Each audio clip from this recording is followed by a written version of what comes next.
Hey guys, it's Tanner here again. Uh, we've got almost four inches of rain over the past since Tuesday and Wednesday. We got rain. Thursday, we just got a little bit of drizzle. And yesterday we got about another 9/10. But this is the cull cow pasture. You can see the water standing. There's actually a drainage ditch that goes down the bottom of these hills. Then it goes right behind the mineral tub there. It goes along that lease road. And there's a pond just on this side of those trees. There's a pit pond dug there. But you can see when it's dry out, these fields are just blow sand, but the bottoms are just solid, mucky mud when it's wet.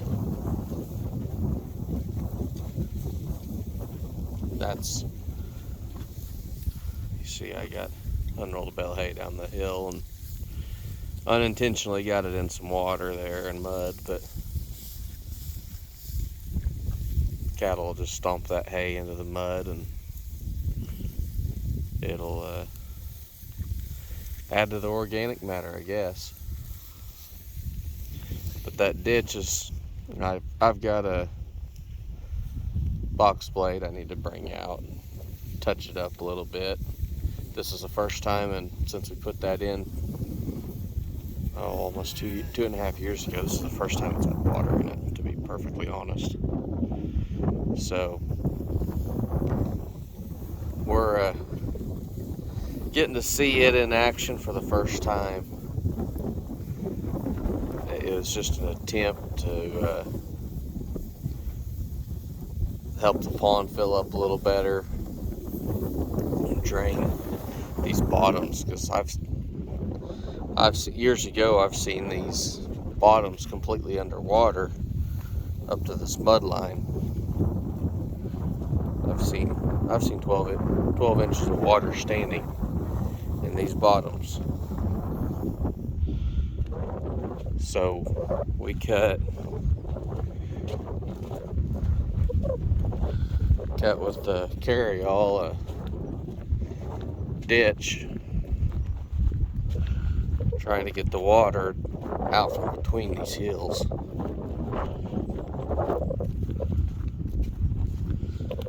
Because I don't need ponds everywhere.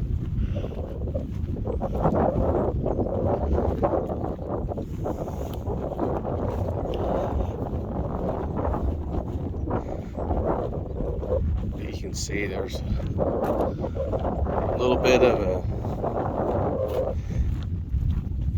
a high spot between these hills that needed cut out.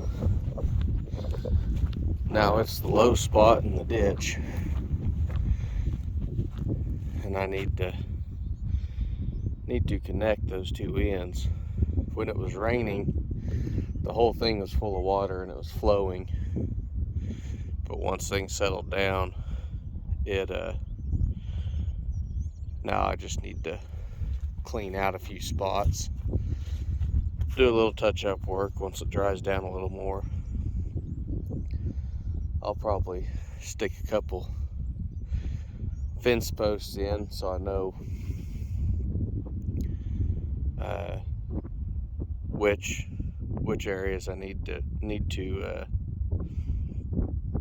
clean out a little more for better water flow. And I'll just start, like I said, that pond's just on the other side of that hill. I'll just start cleaning that out. Start from the pond and work my way this way. Clean it out one spot at a time, and once that little spot there gets to drain, this won't be so bad because it's almost perfectly level. um, around this bottom. There's not much slope.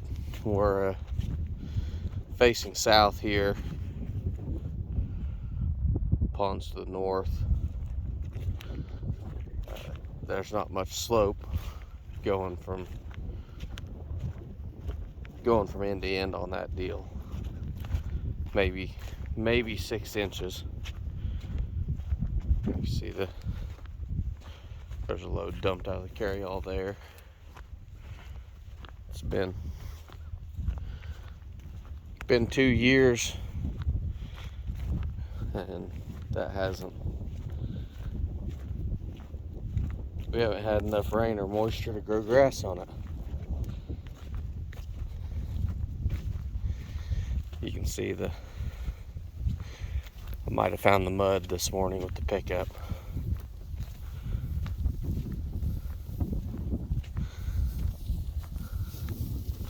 Been a while since I saw mud dripping off the truck.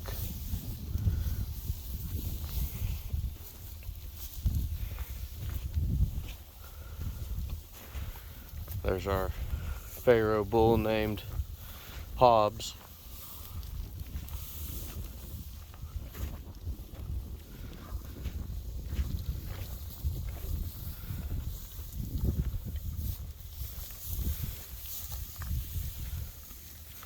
I really like him. I'm not a huge fan of the light red color, but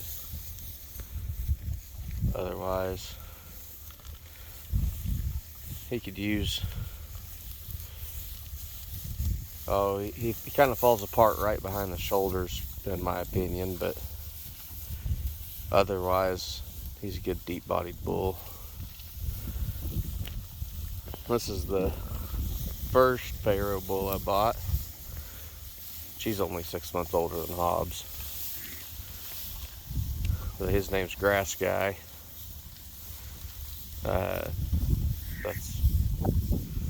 It's his registered name. He came out of the Missouri sale. Hobbs came out of the Colorado sale in the fall. I bought Grass Guy in the spring. When I bought Grass Guy, I actually bought a Hereford bull, but he injured himself, and I called Kid about it. He said get a report from the vet and turn it in, and he warrantied the bull. So pretty painless. Pretty painless way to go about it. He made it fairly easy. I had to get certain things checked by the vet and wait a couple weeks, make sure he didn't get better, rechecked by the vet. But it wasn't a huge problem. There's could have been a whole lot worse to deal with. So I was pretty impressed. He stood behind his word and warrantied the bull. Not many breeders out there that'll do that. Of course, when he warranties it, you just get a credit with them, and you can buy a replacement bull in the next 12 months at one of their sales, if I remember right. And you get the you take the bull to the sale. You turn in the receipt for the sale, and then he gives you the remainder as a credit at the next sale. So say you buy a $5,000 bull, sells at the sale barn for $1,000, you have a $4,000 credit at the next sale. Now, I really would have liked to have another Hereford, but none of the Herefords really were what I was looking for. And I had 5 or 6 red Angus circled in my book, and ended up with Hobbs as a replacement for the Hereford.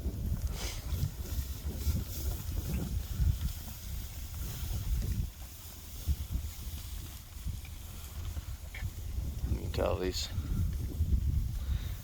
cows get plenty of green out here. They just need something dry to chew on.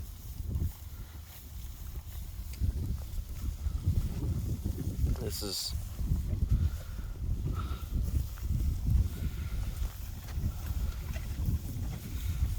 about the greenest they've seen since maybe last August. We had a little bit of green crabgrass and some sandburrs or stickers. They got up about 6 or 8 inches during the summertime, and since then they've been on hay. So I think they appreciate what little bit of green they get.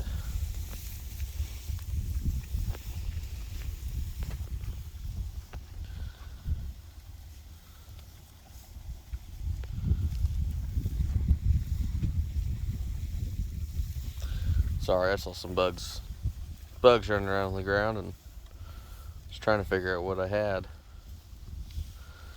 See if I can get you guys in there without me standing in your light. So this is a little thistle. It's not the noxious weed kind of thistle, it's more of a native. You can see a little ladybug up in there. So whatever's in that thistle, some kind of mite, I don't know what it'd be, but ladybugs will feed on. They're a predator species, so they feed on other bugs, and typically they feed on your more of the harmful bugs. You could call ladybugs a beneficial. I like seeing that kind of life out here.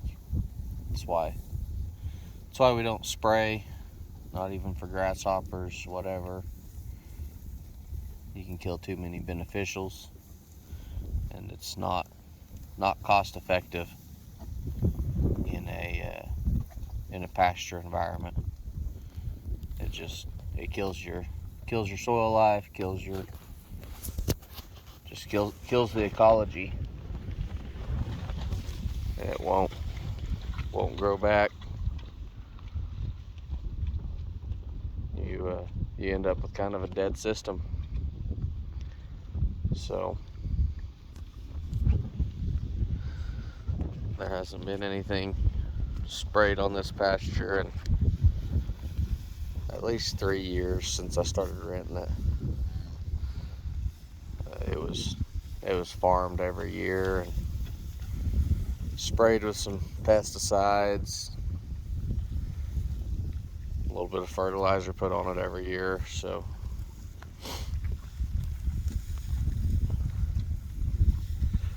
right now we're just trying to heal the land. It's been a terrible time to heal it. So when I rented this, the crabgrass was thigh high, but before I could rent it, my dad decided he wanted to disc the whole farm, disc all that crabgrass under before he'd let me have it. So and we've been in a drought ever since.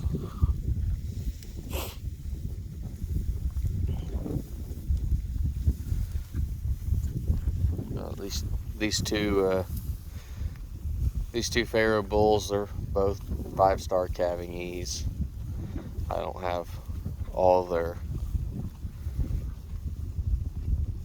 information in front of me, but I'm pretty sure they were a 4-star grass efficiency, and I think they might have had a 3-star hair coat or something. grass guy's a 5-star disposition bull, and Hobbs is a 3-star. I've never had a problem out of him. He's no pet, but I've never had him cause problems in a pen, so I don't think he's too bad.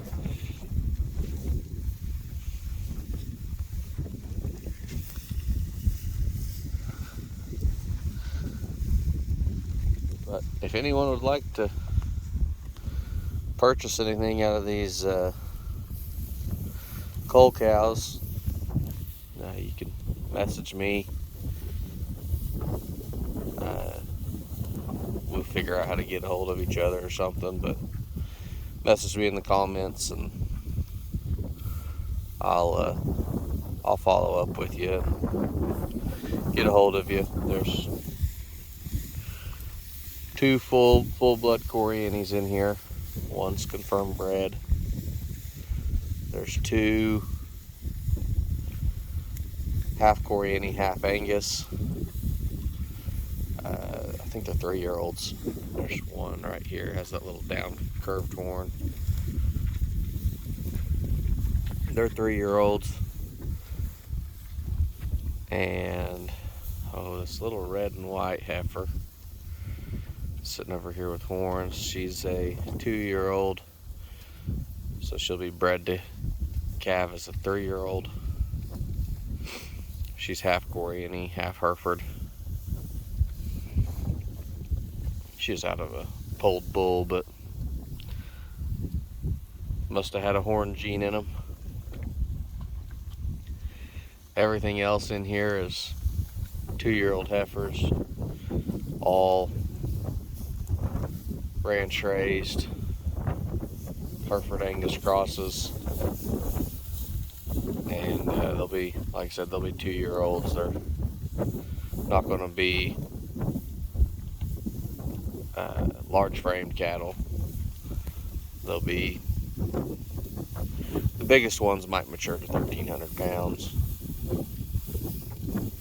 Like maybe this little black baldy here, she's one of the bigger ones.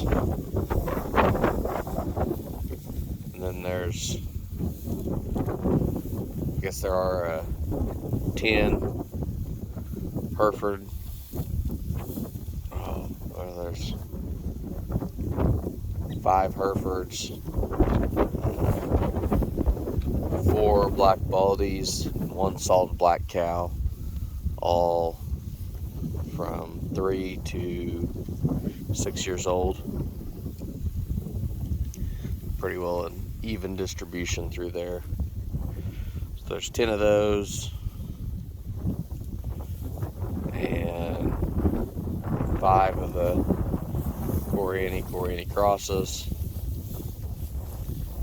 I can't remember how many heifers are out here that have been exposed to these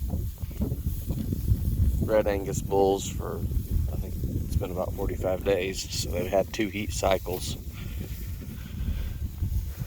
I know they haven't all been bred.